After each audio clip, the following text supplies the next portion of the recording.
বিটকইনৰ জগতত মহিলাৰ যোগদান কম কিয়? আপুনি বাৰু জানেনে যে মহিলা সবলীকৰণৰ বাবেও বিটকইনৰ আৱশ্যক? বিটকইন বিশ্বাসীসকলে বিচাৰে যে তেওঁৰ জীৱনসংগীও যাতে বিটকইন বুজে, কাৰণ তাতেই লুকাই আছে সঞ্চয়ৰ গোপন মন্ত্ৰ। কিন্তু এই কল্পনাক বাস্তৱ কৰা কেৱল জটিল নহয়, বৰঞ্চ প্ৰায় অসম্ভৱ, কিয়নো ভাৰততে নালাগে গোটেই বিশ্বতেই 20 জন পুৰুষৰ বিপৰীতে এগৰাকী মাথো মহিলাই বিটকইনৰ কথা জানে। ইয়াকে মনত ৰাখি মই মাথো সহজভাৱে সুধিব খোজোঁ যে ছোৱালীবোৰেও বিটকইনত আগ্ৰহ দেখুৱাব নালাগে নেকি? তেওঁলোকৰ বাবেও বিটকইন প্ৰয়োজনীয় হয় নে নহয়? ইয়াৰ উত্তৰ হ'ল হয়, কাৰণ সাধাৰণভাৱে বিটকইনৰ বহুতো আচৰণ এগৰাকী যুৱতীৰ সৈতে মিলে। কিন্তু কেনেকৈ? যেনেকৈ ষোড়শ শৃংগাৰে এগৰাকী কন্যাক সৰ্বগুণ সম্পন্ন বুলি কোৱা হয়, তেনেকৈ বিটকইনৰ 16টি গুণেৰে এগৰাকী নাৰী বিত্তীয়ভাৱে সম্পন্ন হৈ পৰে। আহক আমি আলোচনা কৰোঁ এই 16টি গুণাগুণনো কি কি। প্ৰথমটি গুণ বা শৃংগাৰ হৈছে ল টাইম প্ৰিফাৰেন্স, মানে দীৰ্ঘকালীন চিন্তা। হাজাৰ বছৰ বৈজ্ঞানিক বিকাশৰ পিছতো আজিও কোৱা হয় যে নাৰীৰ মন বুজা টান, য'ত নেকি তেওঁলোকৰ মতেচোন সকলোবোৰ তেনেই সৰল। একেদৰে ট্ৰেডিঙতো য'ত আজিলৈকে কোনেও বিটকইনৰ দামৰ তল ওপৰ শুদ্ধভাৱে অনুমান কৰিব পৰা নাই, অৰ্থাৎ চঞ্চলতা বিটকইনৰ বৈশিষ্ট্য ঠিক এগৰাকী সুৰক্ষী গাভৰুৰ দৰে। সেই চঞ্চলতাক মানি ল'ব পাৰিলে দুয়ো আমাৰ জীৱনত আনন্দৰ ঢৌ তুলিব পাৰে। দ্বিতীয়টি শৃংগাৰ হৈছে পেৰাডাইম শ্বিফ্ট, যাৰ অৰ্থ হৈছে চিন্তা বা ভাৱনাৰ এক নতুন প্ৰকাৰ। যদিওবা সমাজে নাৰীৰ মন বুজা টান বুলি কয়, তথাপি জীৱনৰ বিভিন্ন সময়ত বিভিন্ন ৰূপত নাৰীৰ ভূমিকাক আমি সকলোৱে বুজি পাওঁ। শৈশৱত মা ৰূপে, পিছত আমাৰ ভনী বা বান্ধৱী, তাৰপিছত প্ৰেমিকা, পত্নী আৰু শেষত কন্যা বা জীয়াৰী ৰূপে। একেদৰে বিটকইনেও আমাৰ জীৱনত বিভিন্ন সময়ত বিভিন্ন ভূমিকা পালন কৰে, হয়তো সম্পদ বা মুদ্ৰা বা গোপনীয়তা আৰু সঞ্চয়ৰ আহিলা স্বৰূপে, অৰ্থাৎ সময়ৰ সৈতে দুয়ো নিজৰ ৰূপ সলাব পাৰে। পিছে নাৰীৰ ভূমিকাক সমাজে যদি বুজি উঠিছেও, তথাপি বিটকইনৰ ভূমিকা বুজিবলৈ এতিয়াও ৱালেট আৰু চিট ফ্ৰেজৰ কথা বুজাৰ প্ৰয়োজন আছে। এই কথাবোৰ শুনিবলৈ আচহুৱা যেন লাগিলেও জটিল যে মুঠেও নহয়। তৃতীয়টি শৃংগাৰ হৈছে বিটকইনৰ স্বচ্ছ ও নিকা ব্যৱস্থাপনা। ছোৱালীবোৰৰ হেনো ট্ৰাষ্ট ইছ্যু থাকে, যিটো আজিৰ সমাজখনত থকাটো স্বাভাৱিক। কিন্তু বিটকইনৰ এটা বৈশিষ্ট্য হ'ল যে ইয়াক ট্ৰাষ্ট কৰাৰ দৰকাৰেই নাথাকে, চব কথা প্ৰমাণ কৰি চাব পৰা যায়। অৰ্থাৎ ইয়াত তুমি মোক ঠগিলা বুলি কোৱাৰ সলনি মিম পুলত চেক কৰি চোৱা বুলি ক'ব পৰা যায়। বিটকইনৰ সকলোবোৰ কথাই স্বচ্ছ 2009 চনৰ পৰাই। বিটকইনে আজিও চিঞৰি কয়, বেটি বচাওঁ বেটি পঢ়াওঁ। নিশিকিলে বিটকইন জানিবা কেনেকৈ? নাজানিলে আগবাঢ়ি যাবানো কেনেকৈ? চতুৰ্থ শৃংগাৰ, বিটকইন যদি ৰাণী তেন্তে ক্ৰিপ্টো হৈছে সভাৰ নৰ্তকী। যেনেকৈ পাৰ্টি এটাত 10 জন ল'ৰাৰ মাজত মাত্ৰ এজনী ছোৱালী থাকে, তথাপি তেওঁৱেই আকৰ্ষণৰ কেন্দ্ৰ হৈ পৰে। তেনেদৰে ক্ৰিপ্টোৰ বজাৰখনটো হাজাৰ ক্ৰিপ্টোৰ মাজত এক বিটকইন আকৰ্ষণৰ কেন্দ্ৰ হোৱাৰ বিপৰীতে বাকী কইনবোৰ সেই বেকগ্ৰাউণ্ড ডান্সাৰৰ দৰে, যাৰ ফালে চকু নিদিয়াই দৰ্শকৰ বাবে লাভজনক হৈ পৰে। পঞ্চম শৃংগাৰ, বিটকইন সভ্যতাৰ এক অদ্বিতীয় অন্বেষণ। বিটকইন এক অন্বেষণ, কেৱল আৱিষ্কাৰেই নহয়। যেনেকৈ সন্তানৰ বাবে মাকৰ স্থান কোনেও ল'ব নোৱাৰে, তেনেকৈ 16 বছৰ ধৰি বিটকইনৰ স্থান কোনেও ল'ব পৰা নাই, লাগে যিমানেই প্ৰচেষ্টা নকৰক কিয়।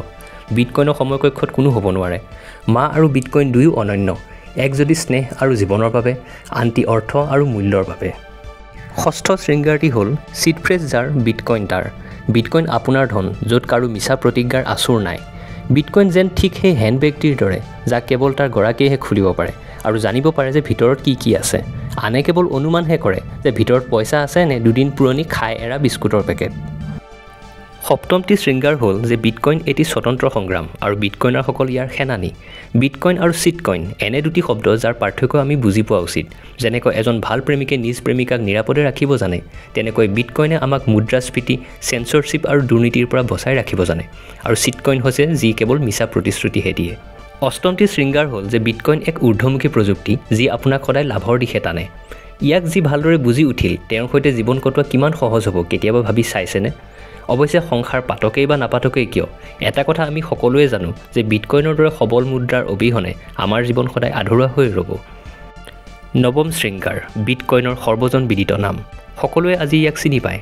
যেনেকৈ সোণৰ গহনাই মানুহৰ মন মোহে, তেনেকৈ বিটকইনেও নৱপ্ৰজন্মক আকৰ্ষিত কৰে। আৰু ছোৱালীবোৰকতো দুয়োটাই লাগে, এটা সুৰক্ষাৰ বাবে, আনটো সৌন্দৰ্যৰ বাবে। আৰু ল'ৰাবোৰৰ কথাটো জানেই, প্ৰেমিকাৰ পচন্দক জানো কোনোবাই বেয়া বুলিব পাৰে? দশমটি শৃংগাৰ হ'ল বিটকইন এক পিয়েৰ টু পিয়েৰ নেটৱৰ্ক, অৰ্থাৎ পোনপটীয়া বিনিময় মাধ্যম। যেনেকৈ কথা বতৰা পাতিবলৈ আমাক এটা বন্ধুমহল লাগে, তেনেকৈ বিটকইনকো এটা পিয়েৰ টু পিয়েৰ নেটৱৰ্ক লাগে, যাৰ দ্বাৰা আমি পোনপটীয়াকৈ লেনদেন কৰিব পাৰোঁ, য'ত বাধা নিষেধ কৰিবলৈ কোনো নাথাকে। 11 নং শৃংগাৰ, বিটকইনে কেৱল পইচাৰ বিষয় নহয়, জীৱনৰ বিষয়েও শিকায়। যেনেকৈ বাহিৰৰ খানাৰে ঘৰ নচলে বুলি মায়ে আমাক ভাত বনাব শিকাইছিল, তেনেকৈ ঋণ ল'লে পকেট নভৰে বুলি বিটকইনে আমাক সঞ্চয় কৰিব শিকাইছে। অৱশ্যে স্কুল কলেজ আদিত এইবোৰ কথা নিশিকাই বাবেই আজি আমি এইবোৰ কথা জানিও নাজানো। 12 নং শৃংগাৰ, বিটকইন কোনো সোনকালে ধনী হোৱাৰ পদ্ধতি নহয়, ই নিশ্চিতভাৱে কিন্তু দীৰ্ঘদিনীয়াকৈ ধনী হোৱাৰ এক উপায়হে। বিটকইন এক জীৱনজোৰা সম্বন্ধৰ দৰে, য'ত ভৱিষ্যতৰ চিন্তাই সদায় আগস্থান পায়। অৰ্থাৎ আজিৰ খন্তেকীয়া ভোগ সুখ পৰিহাৰ কৰি ভৱিষ্যতৰ সবল স্থিতিৰ বাবে চলোৱা ই এক আয়োজন মাথো। 13 নং শৃংগাৰ। বিটকইনে নিজৰ ভৰিত থিয় দিবলৈ শিকায়। যেনেকৈ এক সুস্থ পাৰিবাৰিক পৰিৱেশে ঘৰৰ সকলোটিকে নিজৰ নিজৰ সিদ্ধান্ত গ্ৰহণৰ স্বাধীনতা প্ৰদান কৰে, তেনেকৈ বিটকইনেও ইয়াৰ গৃহস্থক নিজৰ আৰ্থিক স্বাধীনতা পূৰ্ণৰূপে প্ৰদান কৰে। 14 নং শৃংগাৰ। Proof of work. বিটকইনৰ ফৰ্মুলা ইমানেই যে কাম কৰিলেহে পইচা পায়। ইয়াকেই কৰ্ম পৰিচয় বোলে। অন্য কোনো ক্ৰিপ্ট'কাৰেঞ্চি য'ত এই ফৰ্মুলাটো নাই, সেইবোৰৰ বিটকইনৰ আগত টিকাৰ কোনো আশাও নাই। কামৰ বাবদ মূল্য আৰু গুৰুত্বৰ বাবদ গুৰুত্ব বিটকইনৰ নীতি। 15 নং শৃংগাৰ। বিটকইন কলা আৰু বিজ্ঞানৰ এক সমন্বয়। বিটকইনৰ ইমানবোৰ উপাদান আছে, কম্পিউটাৰ ছায়েন্স, অৰ্থনীতি, গণিত শাস্ত্ৰ, জনতাৰ লাভালাভ, ৰাজনীতি, যে ইয়াক কোনো মানুহেই শিকি শেষ কৰিব নোৱাৰে। কিন্তু সকলোৱে ইয়াক ব্যৱহাৰ কৰি লাভালাভ পাব পাৰে। যেনেকৈ সাধাৰণতে জটিল যেন লগা মানুহজনকো আপোন হৈ পৰিলে সহজে বুজিব পৰা যায়। 16 নং শৃংগাৰ। We are all সাটোচি। আমি সকলোৱে সাটোচি। বিটকইনৰ আৰম্ভণিৰ পৰা এটা প্ৰশ্ন সদায় প্ৰশ্ন হৈ ৰৈছে যে সাটোচি নাকামোটো আচলতে কোন? কোনো পুৰুষ নে মহিলা, এক সংস্থান নে আন কিবা?